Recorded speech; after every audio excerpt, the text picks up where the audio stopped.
I won't lie to you. I get super frustrated when you guys jump into the comments and you talk about small business owners as if they are the same as these giant corporations that rule the country today. Now, look, I'm not going to say that all corporations are bad. I'm not one of those guys, but I do believe that many of these mega corporations have outgrown their britches a little bit.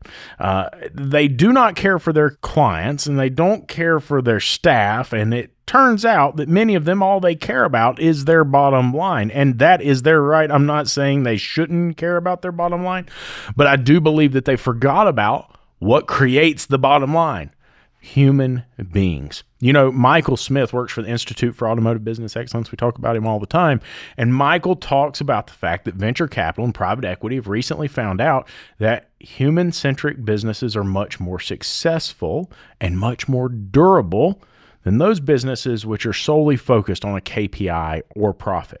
You see, at the end of the day, as business owners, we have to balance our businesses. They have to be profitable. We have to be able to take care of our people, and the business has to be resilient to do that. So it does have to make money.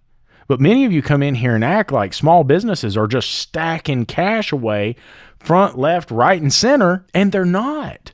They're not putting as much money away as you think they are. Now, there are tons of very profitable businesses, but most businesses in extremely profitable scenarios, you're seeing 25, maybe 30% net profit of all total revenue, and probably 10 to 15% of that in an extremely profitable business is going back into the business to take care of its people and to develop the business and to grow the business. Now, those margins are tiny compared to some big Wall Street businesses, right? It's nothing like that. And you look at some of these small mom and pop operations, they've never learned their finances. They've never learned how to manage their financials. And some of those businesses are always at a loss or running very low margins, like 1 to 4% net profit. So before you guys go and start talking about all businesses are the same, I would suggest that you do some research first and understand who it is that you're talking about. Because it turns out some of the people that you're talking about are just like me and you, just trying to pay the bills on a daily basis.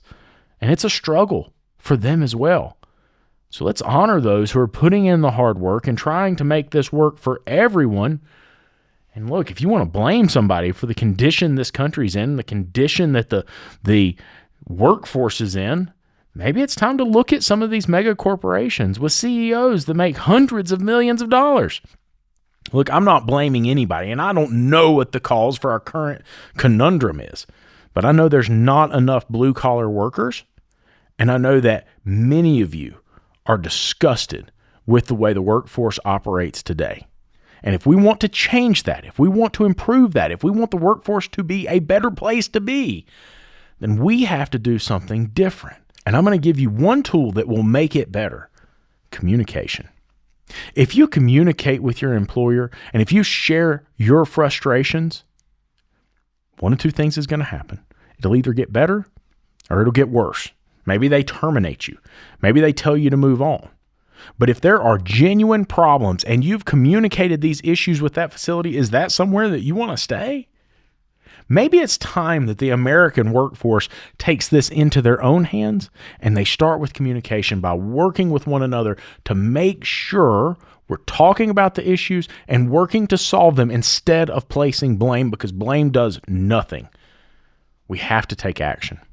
I would love to hear your thoughts on how we improve this scenario and improve the American workforce and the American job culture as it is today down in the comments below.